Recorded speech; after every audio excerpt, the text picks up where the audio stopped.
On va parler un petit peu du parcours périopératoire du patient implanté. Vous avez vécu ça, vous le connaissez.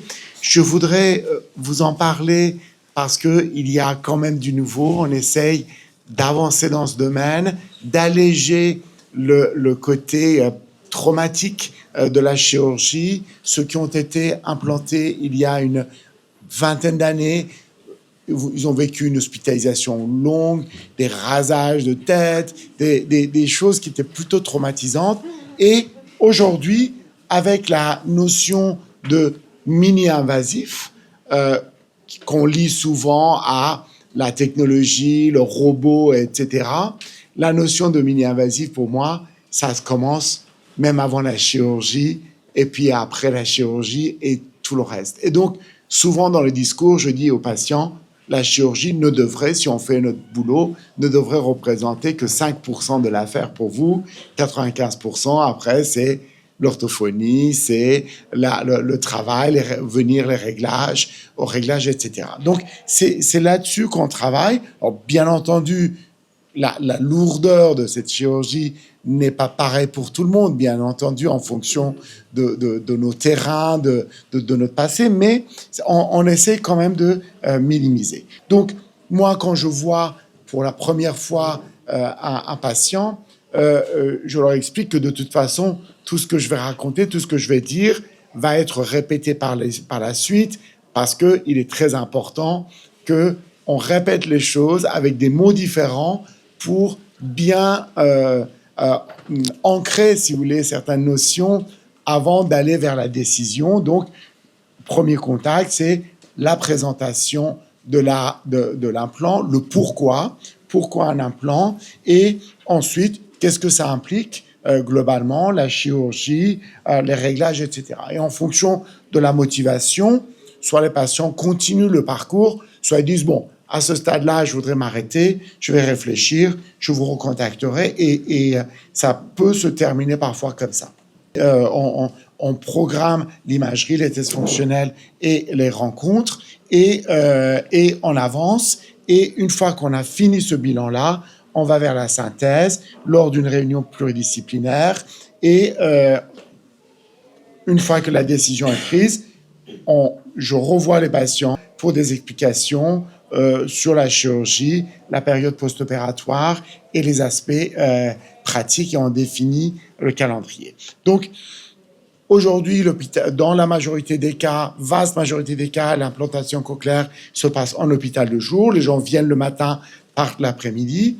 Ça se passe dans la majorité des cas sous anesthésie générale.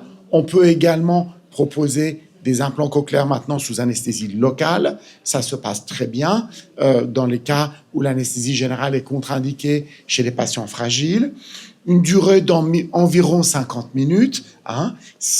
Aujourd'hui, c'est une chirurgie qui est très peu douloureuse.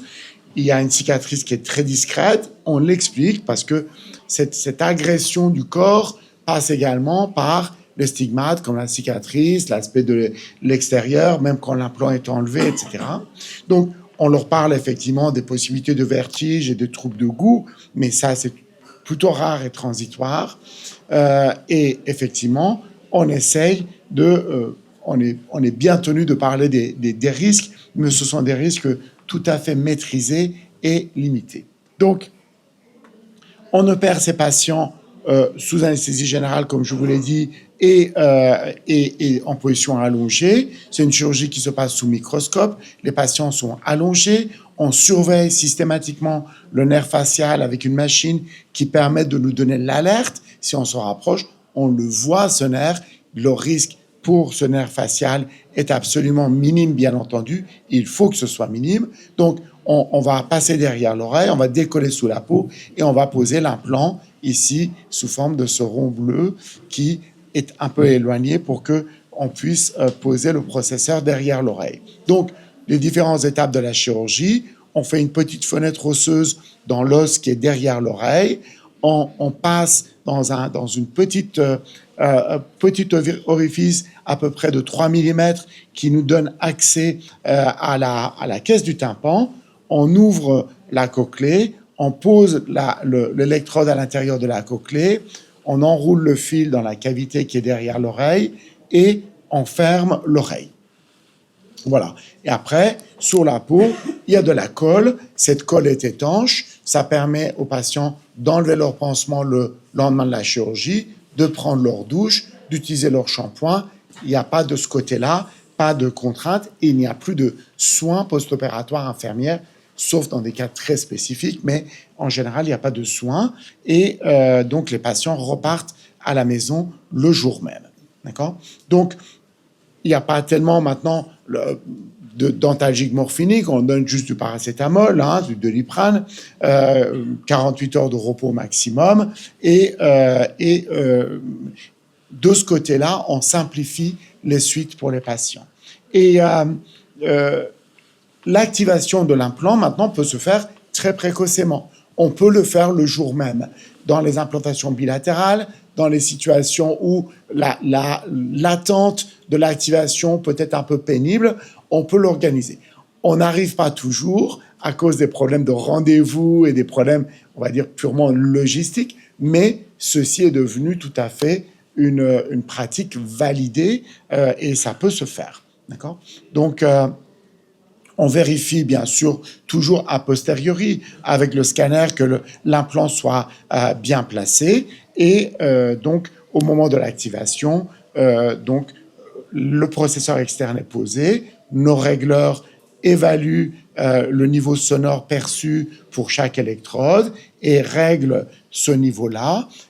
En général, aujourd'hui, on ne touche pas aux plages fréquentielles que le fabricant propose pour chaque électrode, mais maintenant on commence là aussi à faire des progrès, c'est-à-dire que en fonction de la position d'électrode, comme des touches de piano à l'intérieur de la cochlée, on peut regarder et adapter les plages fréquentielles pour les envoyer à l'endroit où l'oreille avait l'habitude d'entendre initialement des sons aigus ou des sons graves, et donc de les adapter. Et ça, on arrive à le faire maintenant depuis plutôt récemment et grâce aux scanners et des systèmes qui permettent de automatiquement calculer la position de l'implant dans la cochlée. Voilà. Et donc, le calendrier, c'est l'activation entre J0 et J15, ça veut dire premier jour, le jour même ou jusqu'à 15e jour après la chirurgie. Et puis, les patients viennent à 2 mois, 4 mois, 6 mois pour avoir des programmes progressifs d'activation, puis 1 an et ensuite annuel. Le suivi clinique, en général, 2 ou 3 fois pendant la première année et puis ensuite tous les 2 ans.